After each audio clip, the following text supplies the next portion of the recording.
श्रोतेहो नमस्कार. आरोग्यम धनसंपदा या कार्यक्रमात आज आपण नेत्रदान याविषयी नेत्र शल्य चिकित्सक डॉक्टर सुनील डोखळे यांच्याशी गायत्री भरणकर यांनी केलेली बातचीत ऐकूया. श्रोते हो नमस्कार.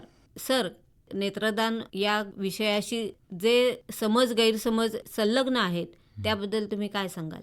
नेत्रदानाबाबत काही प्रमुख गैरसमज आहेत, जसे की चष्मा असेल तर नेत्रदान करता येत नाही, वृद्ध व्यक्ती नेत्रदान करू शकत नाही, नेत्रदान केल्यावर चेहरा खराब दिसतो, नेत्रदान केल्यास अंत्यसंस्कार करता येत नाही, डोळे काढून घेतल्यामुळे मृत व्यक्तीच्या पुढच्या जन्मात त्रास होतो किंवा तो अंध जन्माला येतो.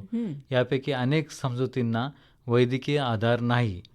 त्यामुळे याबाबत अंतिम निर्णय नेत्रपेढीतील वैद्यकीय तज्ज्ञ घेतात. अच्छा, म्हणजे हे थोडक्यात म्हटलं तर सगळे गैरसमजच आहे आणि ते दूर करण्याच्या दृष्टीनंच हा पंधरवडा आपण साजरा करतो.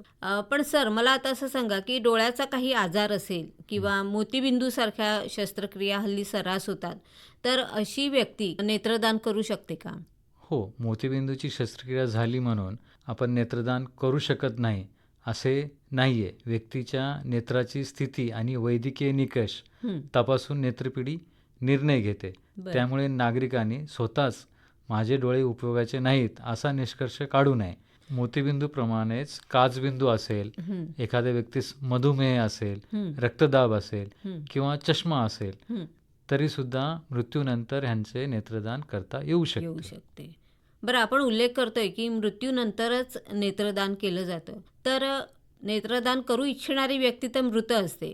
मग अशा वेळी त्या व्यक्तीच्या कुटुंबियांनी या संदर्भात काय भूमिका घ्यावी? कुटुंबियाची भूमिका अत्यंत महत्त्वाची आहे. व्यक्तीने नेत्रदानाचा संकल्प केला असेल तरी मृत्यूनंतर कुटुंबियांनी संबंधित यंत्रणेला वेळेत माहिती देणे आवश्यक आहे. म्हणून आपल्या कुटुंबातील कोणाला मृत्यूनंतर नेत्रदान करायचे आहे का, हा संवाद अनेक कुटुंबांना नेत्रदानाच्या चळवळीत सहभागी करू शकतो.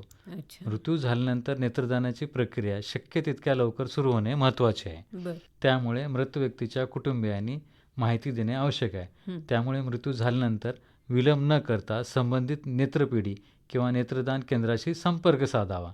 सामान्य नागरिकांनी एक गोष्ट लक्षात ठेवावी, मृत्यूची बातमी कळवण्याबरोबरच नेत्रदान केंद्राला माहिती द्या.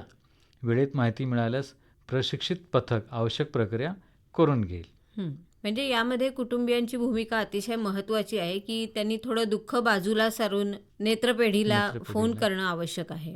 हो, तसेच मृत व्यक्तीचे डोळे बंद ठेवणे, डोके थोडे उंच ठेवणे, डोळ्यावर स्वच्छ ओलसर कपडा ठेवता येतो, डोळ्यावर थेट पंख्याची किंवा एसीची हवा लागू नये याची काळजी घ्यावी.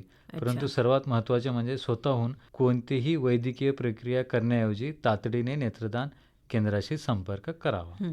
पण यामागे काय नेमका उद्देश आहे? जो समोरचं नेत्रपटल आहे तो कोरडा होऊ नये, ड्राय होऊ नये. पण तरी किती वेळेच्या आतमध्ये डोळे काढले तर त्याचा उपयोग होतो? मृत्यूनंतर 6 तासाच्या आत जर कॉर्निया नेत्रपटल जर काढलेले असेल तर त्याचा उपयोग होऊ शकतो. अच्छा. श्रोते हो, याविषयी अधिक माहिती आपण उद्याच्या भागामध्ये घेऊया. तेव्हा पुन्हा भेट आहेच. तोपर्यंत नमस्कार. नेत्रदान याविषयी नेत्र शल्य चिकित्सक डॉक्टर सुनील डोखळे यांच्याशी गायत्री भरणकर यांनी केलेली बातचीत आपण ऐकलीत. या कार्यक्रमाचे सादरकर्ते होते विवेक वानखडे. ही आकाशवाणी रत्नागिरी केंद्राची निर्मिती होती.